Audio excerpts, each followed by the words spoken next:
जय श्री कृष्णा। आइए सुनते हैं आज भानु सप्तमी पर सूर्य देव के जन्म की कथा। ऐसे कुछ देवता हैं जो कई संस्कृतियों के समान हैं। सूर्य देव उनमें से एक हैं। सूर्य, जिन्हें हिंदू धर्म में सूर्य देव के रूप में भी जाना जाता है, की पूजा अधिकांश संस्कृतियों द्वारा की जाती है। ऐसा कहा जाता है कि सूर्य उन कुछ देवताओं में से एक हैं जिन्हें आँखों से देखा जा सकता है।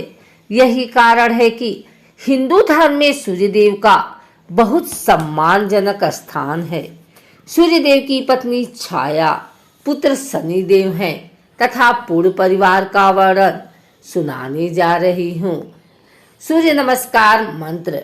सूर्य को जल देते हुए सूर्य नमस्कार मंत्र का जाप करें, जो कि मन और तन को शुद्ध करता है और साथ ही आपको आत्मिक शांति प्रदान करता है।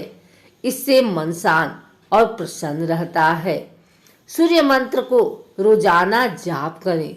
इसे बहुत ही जल्दी और सुखदायी फल प्राप्त होते हैं। सूर्य मंत्र के जाप से चिंता, तनाव, नकारात्मक सोच और मानसिक परेशानियों से छुटकारा मिलता है और जातक का मन शांत हो जाता है। सूर्य देव की आरती आप सूर्योदय होने के बाद किसी भी समय कर सकते हैं, जो कि हमारे जीवन के लिए बहुत ही लाभकारी है। सूर्य आरती को नियमित रूप से पढ़ने से मन को शांति मिलती है और आपके जीवन से सभी बुराइयां दूर होती हैं। फलस्वरूप आप स्वस्थ, धनवान और समृद्ध बनते हैं। सूर्य चालीसा का पाठ करने से शुभ फल की प्राप्ति होती है। इसका पाठ करने से आपके जीवन के सभी दुख दूर हो जाते हैं। नवग्रहों में सूर्य को सबसे उच्च स्थान पर माना गया है, जो कि कमल के आसन पर विराजमान है, जिनके सिर सोने का मुकुट और गले में रत्नों की माला है और जो 7 घोड़ों के रथ पर सवार रहते हैं। ये 7 घोड़े इंद्रधनुष के रंगों और सूक्ष्म मानव शरीर के 7 चक्रों का भी प्रतिनिधित्व करते हैं। सूर्य के 2 हाथों में प्रत्येक में एक एक कमल और कभी 4 हाथों में कमल, शंख, चक्र और गदा पकड़े हुए दिखाया गया है। हिंदू धर्म में सूर्य देवता को विराट पुरुष या स्वयं भगवान कृष्ण के विश्व रूप की आंख माना जाता है। संयोग से लोगों, संतों और यहाँ तक कि असुरों या राक्षसों द्वारा भी सूर्य की पूजा की जाती है। राक्षसों के कुछ समूह, जिन्हें यतुधन कहा जाता है, सूर्यदेव के कट्टर अनुयायी हैं। आइए सुनते हैं सूर्यदेव के जन्म की कथा। सूर्यदेव के जन्म के बारे में पुराणों में लिखा गया है कि सूर्यदेव के जन्म होने से पहले सारे संसार में अंधेरा छाया हुआ था। इनके पिता का नाम ऋषि कश्यप था, जो कि ब्रह्मा जी के पुत्र मरीचि के बेटे थे, और उनकी पत्नी का नाम अदिति था। उनकी पत्नी अदिति ने कठिन तपस्या की, जिससे प्रसन्न होकर सुषुम्ना नाम की किरण ने उनके गर्भ में प्रवेश किया। गर्भ धारण करने के बाद बहुत अधिक कठिन व्रतों का पालन करने लगी। एक दिन जब उनके पति को यह पता चला तो उन्होंने अपनी पत्नी से कहा, तुम इस तरीके के कठिन व्रत रखकर क्या गर्भ में पलने वाले बालक को मारना चाहती हो? इस बात का उनके मन पर इतना अधिक असर हुआ, उन्होंने अपने बालक को उदर से बाहर कर दिया, जो कि दिव्य तेज से प्रज्वलित हो रहा था। इस तरह से भगवान सूर्य का जन्म हुआ। सूर्य देवता 7 घोड़े के रथ पर सवार होते हैं। इनके घोड़ों का तेज बहुत ही विकराल होता है। यह 7 घोड़े हफ्ते के 7 दिनों को दर्शाते हैं। सूर्य देव के साथ ही अरुण देव हैं, जो कि गरुड़ देव के भाई हैं।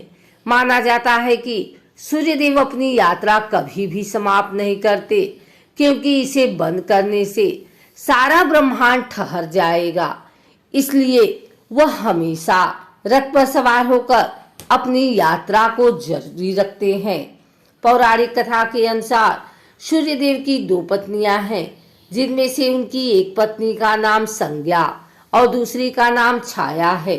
इनकी पुत्र और पुत्री मिलाकर 10 संतानें बताई गई हैं। शनिदेव छाया के पुत्र हैं, जिन्हें न्याय देने वाला कहा जाता है। देवों के देव शिव ने उन्हें वरदान देकर 9 ग्रहों में सबसे ऊंचे स्थान पर शामिल किया है। सूर्य और माता संज्ञा की पुत्री यमुना नदी हैं, जिन्हें यमी के नाम से भी जाना जाता है।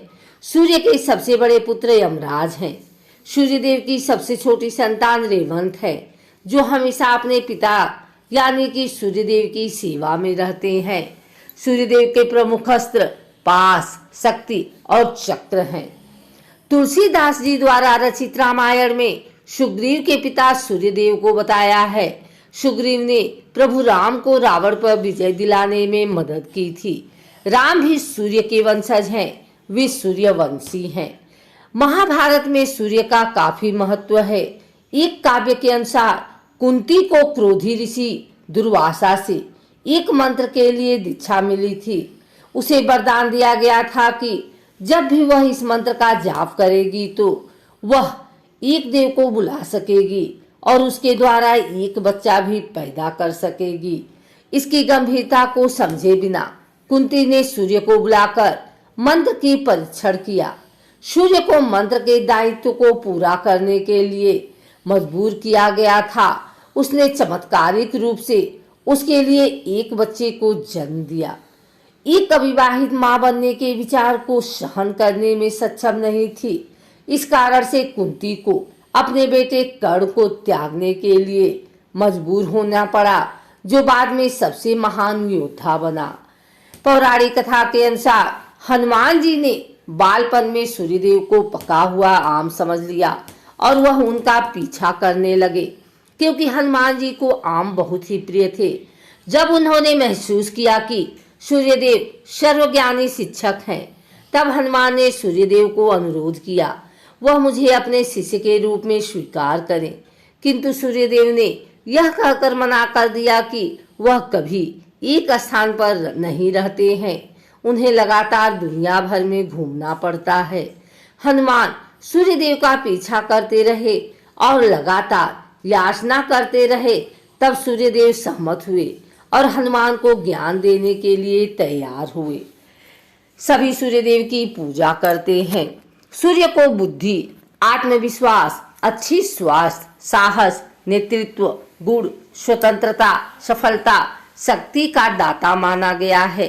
जातक को प्रातः काल स्नान करने के बाद भगवान सूर्यदेव को प्रणाम करते हुए सूर्य को जल अर्पित करने के साथ सूर्य नमस्कार मंत्र का जाप करना चाहिए, जो कि आपकी मन की शांति और सुख समृद्धि के लिए बहुत ही अच्छा है।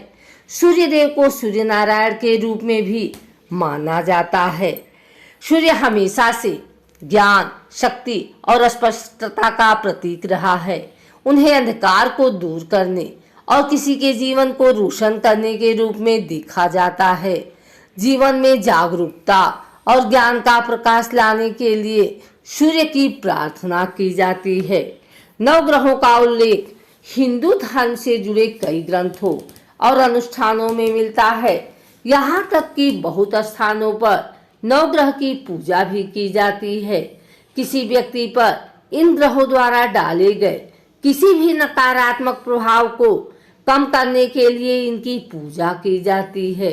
9 ग्रहों में सूर्य प्रमुख हैं और शनि के पिता भी हैं। योगी सूर्य और उससे संबंधित पहलुओं पर बहुत जोर देता है।